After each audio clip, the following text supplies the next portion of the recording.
नमस्कार। इस महत्वपूर्ण कार्यक्रम में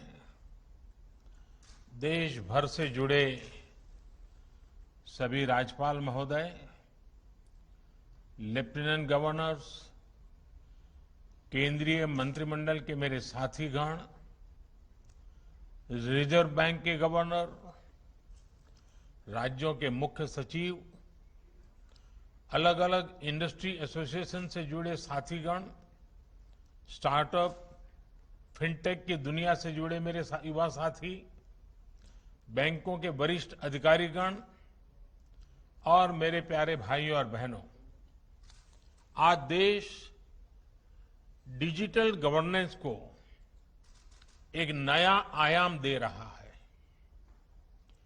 ई रूपी वाउचर देश में डिजिटल ट्रांजैक्शन को, डीबीटी को और प्रभावी बनाने में बहुत बड़ी भूमिका निभाने वाला है।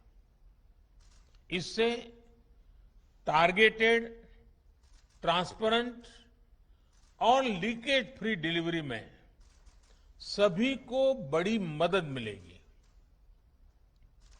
21वीं सदी का भारत आज कैसे आधुनिक टेक्नोलॉजी की मदद से आगे बढ़ रहा है, टेक्नोलॉजी को लोगों के जीवन में जोड़ रहा है, ई रूपी उसका भी एक प्रतीक है। और मुझे खुशी है कि शुरुआत उस समय हो रही है जब देश आजादी के 75 वर्ष पर अमृत महोत्सव मना रहा है। और ऐसे समय में देश ने फ्यूचरिस्टिक रिफॉर्म का एक और अहम कदम बढ़ाया है। साथियों, सरकार ही नहीं, अगर कोई सामान्य संस्था या संगठन किसी के इलाज में, किसी की पढ़ाई में या दूसरे काम के लिए कोई मदद करना चाहता है तो वो कैश के बजाय ई रूपी दे पाएगा। इससे सुनिश्चित होगा कि उसके द्वारा दिया गया धन उसी काम में लगा है जिसके लिए वो राशि दी गई है। अभी शुरुआती चरण में ये योजना देश के हेल्थ सेक्टर से जुड़े बेनिफिट्स पर लागू की जा रही है। मान लीजिए कोई ऑर्गेनाइजेशन सेवा भाव से भारत सरकार के द्वारा जो मुफ्त वैक्सीन दी जा रही है उसका लाभ लेना नहीं चाहता है, लेकिन जो प्राइवेट अस्पतालों में जहां कुछ कीमत देकर के वैक्सीन चल रही है उसमें भेजना चाहता है। अगर वो 100 गरीबों को वैक्सीन लगवाने की उसकी इच्छा है तो वो उन 100 गरीबों को ई रूपी वाउचर दे सकता है। ई रूपी वाउचर ये सुनिश्चित करेगा कि उसका इस्तेमाल वैक्सीन लगवाने में ही हो, किसी और काम में नहीं। समय के साथ इसमें और भी चीजें जुड़ती चली जाएगी।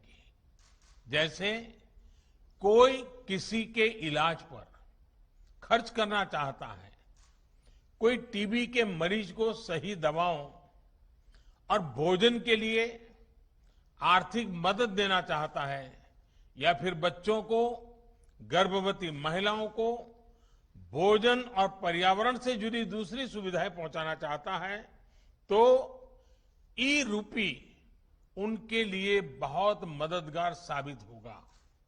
यानी ई रूपी एक तरह से पर्सन के साथ साथ पर्पज स्पेसिफिक भी है। जिस मकसद से कोई मदद या कोई बेनिफिट दिया जा रहा है वो उसी के लिए प्रयोग होगा, ये ई रूपी सुनिश्चित करने वाला है। कोई अब अगर चाहेगा कि वो वृद्धाश्रम में 20 नए बेड लगवाना चाहता है तो ई रूपी वाउचर उसकी मदद करेगा। कोई किसी क्षेत्र में 50 गरीबों के लिए भोजन की व्यवस्था करना चाहता है तो ई रूपी वाउचर उसकी मदद करेगा। अगर कोई गौशाला में चारे की व्यवस्था करना चाहता है तो ई रूपी वाउचर उसकी भी मदद करेगा। इसे अगर राष्ट्रीय परिप्रेक्ष्य में देखें तो अगर सरकार द्वारा किताबों के लिए पैसा भेजा गया है तो ई रूपी ये सुनिश्चित करेगा कि किताबें ही खरीदी जाएं। अगर यूनिफॉर्म के लिए पैसा भेजा है तो उससे यूनिफॉर्म ही खरीदी जाए। अगर सब्सिडाइज खाद के लिए मदद की है तो वो खाद खरीदने के लिए ही काम आए। गर्भवती महिलाओं के लिए दिए गए कैश से सिर्फ पोषक आहार ही खरीदा जा सके, यानी पैसा देने के बाद हम उसका जो इस्तेमाल चाहते हैं ई रूपी वाउचर उसे सिद्ध करेगा। साथियों, पहले हमारे देश में कुछ लोग चाहते थे कि टेक्नोलॉजी, और वो कहते भी थे कि टेक्नोलॉजी तो केवल अमीरों की चीज है, भारत तो गरीब देश है, इसलिए भारत के लिए टेक्नोलॉजी का क्या काम। जब हमारी सरकार टेक्नोलॉजी को मिशन बनाने की बात करती थी तो बहुत से राजनेता, कुछ खास किस्म के एक्सपर्ट्स उस पर सवाल खड़ा करते थे। लेकिन आज देश ने उन लोगों की सोच को नकारा भी है और गलत भी साबित किया है। आज देश की सोच अलग है, नई है। आज हम टेक्नोलॉजी को गरीबों की मदद के, उनकी प्रगति के एक टूल के रूप में देख रहे हैं। आज दुनिया देख रही है कैसे भारत में टेक्नोलॉजी पारदर्शिता और ईमानदारी ला रही है, कैसे टेक्नोलॉजी नए अवसरों को पैदा करने में, उन्हें गरीबों को सुलभ बनाने का काम कर रही है, और कैसे टेक्नोलॉजी सरकार और लाल फीताशाही पर सामान्य मानवीय की निर्भरता को कम कर रही है। आप आज के ही यूनिक प्रोडक्ट को देखिए। आज हम यहां तक इसलिए पहुंचे हैं क्योंकि देश ने जनधन खातों को खोलने, उन्हें मोबाइल और आधार से जोड़ने और जैम जैसी व्यवस्था के लिए वर्षों मेहनत की है। जब जैम को शुरू किया गया था तब बहुत से लोग इसके महत्व को नहीं समझ पा रहे थे, लेकिन इसकी अहमियत को हमने लॉकडाउन के समय देखा। जब दुनिया के बड़े बड़े देश परेशान थे कि लॉकडाउन में कैसे अपने गरीबों की मदद करें, लेकिन भारत के पास एक पूरी व्यवस्था तैयार थी। दूसरे देश अपने यहां के पोस्ट ऑफिस और बैंक खुलवा रहे थे तो वहीं भारत महिलाओं के बैंक खातों में सीधे आर्थिक मदद भेज रहा था। भारत में अब तक डायरेक्ट बेनिफिट ट्रांसफर के जरिए करीब 17.5 लाख करोड़ रुपए सीधे लाभार्थियों के खाते में भेजे जा चुके हैं। आज केंद्र सरकार 300 से ज्यादा योजनाओं का लाभ डीबीटी के माध्यम से, डायरेक्ट बेनिफिट ट्रांसफर के माध्यम से लोगों तक पहुंचा रही है। लगभग 90 करोड़ देशवासियों को इसके तहत किसी न किसी रूप में लाभ हो रहा है। राशन हो, एलपीजी गैस हो, इलाज हो, स्कॉलरशिप हो, पेंशन हो, मजदूरी हो, घर बनाने के लिए मदद हो, ऐसे अनेक लाभ डीबीटी से मिल रहे हैं। पीएम किसान सम्मान निधि के तहत 1,35,000 करोड़ रुपए सीधे किसानों के बैंक अकाउंट में पहुंचाए गए हैं। इस बार तो किसानों से जो गेहूं की सरकारी खरीद हुई है उसका लगभग 85,000 करोड़ रुपए सीधा किसानों के बैंक खाते में ही ट्रांसफर किया गया है। इन सारे प्रयोगों का बहुत बड़ा लाभ ये हुआ है कि देश के करीब करीब 1.25 लाख करोड़ रुपए से अधिक गलत हाथों में जाने से बचे हैं। साथियों, भारत आज दुनिया को दिखा रहा है कि टेक्नोलॉजी को एडॉप्ट करने में, उससे जुड़ने में वो किसी से भी पीछे नहीं है। इनोवेशंस की बात हो, सर्विस डिलीवरी में टेक्नोलॉजी के इस्तेमाल हो, भारत दुनिया के बड़े देशों के साथ मिलकर ग्लोबल लीडरशिप देने की क्षमता रखता है। पिछले 7 सालों में भारत ने अपनी प्रगति को जो गति दी है उसमें टेक्नोलॉजी के सही इस्तेमाल की बड़ी भूमिका है। आप सोचिए, क्या 8-10 साल पहले किसी ने कल्पना की थी कि टोल बूथ पर करोड़ों गाड़ियां बिना किसी फिजिकल ट्रांजैक्शन के लेन देन से निकलेगी? आज के फास्टैग से ये संभव हुआ है। क्या 8-10 साल पहले किसी ने सोचा था कि दूर सुदूर गांव में बैठा कोई हस्तशिल्पी अपने प्रोडक्ट दिल्ली के किसी सरकारी दफ्तर में सीधे बेच पाएगा?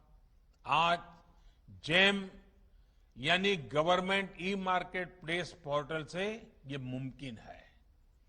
क्या 8-10 साल पहले किसी ने सोचा था कि हमारे सर्टिफिकेट्स, डॉक्यूमेंट्स हर समय डिजिटली हमारी जेब में होंगे और हर जगह एक क्लिक पर इस्तेमाल हो पाएंगे? आज ये डिजी लॉकर से मुमकिन है। क्या 8-10 साल पहले किसी ने सोचा था कि भारत में एमएसएमई सेक्टर के उद्यमियों को सिर्फ 59 मिनट में लोन अप्रूव हो पाएगा? आज भारत में ये भी मुमकिन है। और इसी तरह 8-10 साल पहले क्या आपने सोचा था कि आप किसी काम के लिए एक डिजिटल वाउचर भेजेंगे और काम हो जाएगा? आज ये भी ई रूपी के जरिए मुमकिन हो चुका है। मैं ऐसे कितने ही उदाहरण आपको गिना सकता हूं। इस महामारी के दौरान भी देश ने तकनीक की ताकत को महसूस किया है। आरोग्य सेतु ऐप का उदाहरण भी हमारे सामने है। आज ये ऐप सबसे ज्यादा डाउनलोडेड ऐप में से एक है। इसी तरह कोविन पोर्टल भी आज हमारे वैक्सीनेशन प्रोग्राम में, वैक्सीनेशन सेंटर के चयन में, रजिस्ट्रेशन में, वैक्सीन सर्टिफिकेट प्राप्त करने में देशवासियों की बड़ी मदद कर रहा है। पुरानी व्यवस्था चल रही होती तो वैक्सीनेशन लगवाने के बाद सर्टिफिकेट के लिए दौड़ना पड़ता होता है। दुनिया के कई बड़े देशों में भी आज पेपर पर हाथ से लिख करके सर्टिफिकेट दिया जा रहा है, लेकिन भारत के लोग एक क्लिक में डिजिटल सर्टिफिकेट डाउनलोड कर रहे हैं। इसलिए आज भारत का कोविन सिस्टम दुनिया के कई देशों को आकर्षित कर रहा है। भारत इसे दुनिया के साथ साझा भी कर रहा है। साथियों, मुझे याद है कि 4 साल पहले जब भीम ऐप लॉन्च किया गया था तब मैंने कहा था कि वो दिन दूर नहीं जब अधिकांश बिजनेस ट्रांजैक्शन नोट और सिक्कों के बजाय डिजिटली होंगे। तब मैंने ये भी कहा था कि इस बदलाव से सबसे अधिक गरीबों, वंचितों, छोटे व्यापारियों, किसानों, आदिवासियों का सशक्तिकरण होगा, वो एम्पावर होंगे। आज हम ये साक्षात अनुभव कर रहे हैं। हर महीने यूपीआई ट्रांजैक्शन के नए रिकॉर्ड बन रहे हैं। जुलाई महीने में 300 करोड़ से अधिक ट्रांजैक्शन यूपीआई से हुए हैं, जिसमें 6 लाख करोड़ रुपए का लेन देन हुआ है। आज चाय, जूस और फल सब्जी का ठेला लगाने वाले भी इसका उपयोग कर रहे हैं। वहीं भारत का रुपे कार्ड भी देश का गौरव बढ़ा रहा है। सिंगापुर, भूटान में भी इसे लॉन्च किया जा चुका है। आज देश में 66 करोड़ रुपए कार्ड हैं और देश में हजारों करोड़ रुपए का ट्रांजैक्शन रुपे कार्ड से भी हो रहा है। इस कार्ड ने गरीब को भी सशक्त किया है, उसे इस भावना से भरा है कि वो भी अपने पास डेबिट कार्ड रख सकता है, उसका इस्तेमाल कर सकता है। साथियों, टेक्नोलॉजी कैसे गरीबों को सशक्त करती है, इसका एक और उदाहरण है पीएम स्वनिधि योजना। हमारे देश में तो रेहड़ी पटरी वाले, ठेला चलाने वाले भाई बहन हैं, उनके फाइनेंशियल इंक्लूजन के बारे में पहले कभी नहीं सोचा गया था। अपना काम आगे बढ़ाने के लिए उन्हें बैंक से मदद मिलना असंभव था। जब डिजिटल ट्रांजैक्शन की कोई हिस्ट्री ही ना हो, कोई डॉक्यूमेंट ना हो, तो बैंक से लोन लेने के लिए हमारे रेहड़ी पटरी वाले साथी पहला कदम भी नहीं बढ़ा पाते थे। इसी को समझते हुए हमारी सरकार ने पीएम स्वनिधि योजना की शुरुआत की।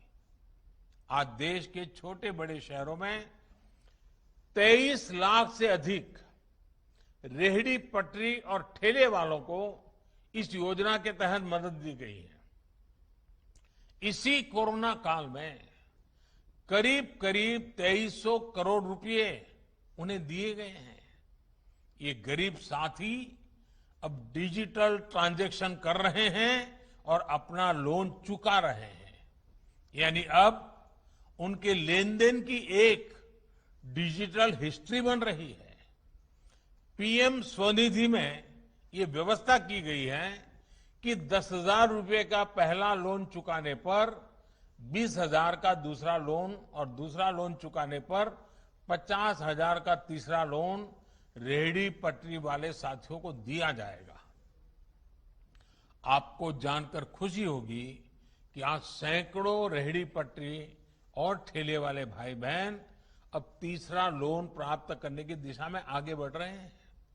साथियों, देश में डिजिटल इंफ्रास्ट्रक्चर और डिजिटल ट्रांजैक्शन के लिए जो काम पिछले 6-7 वर्षों में हुआ है, उसका लोहा आज दुनिया भी मान रही है।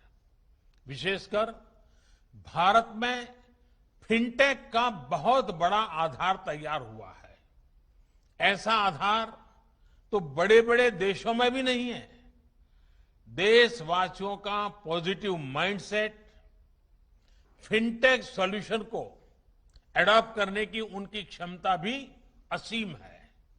इसलिए ये आज भारत के युवाओं, भारत के स्टार्टअप इकोसिस्टम के लिए भी बेहतरीन मौका है।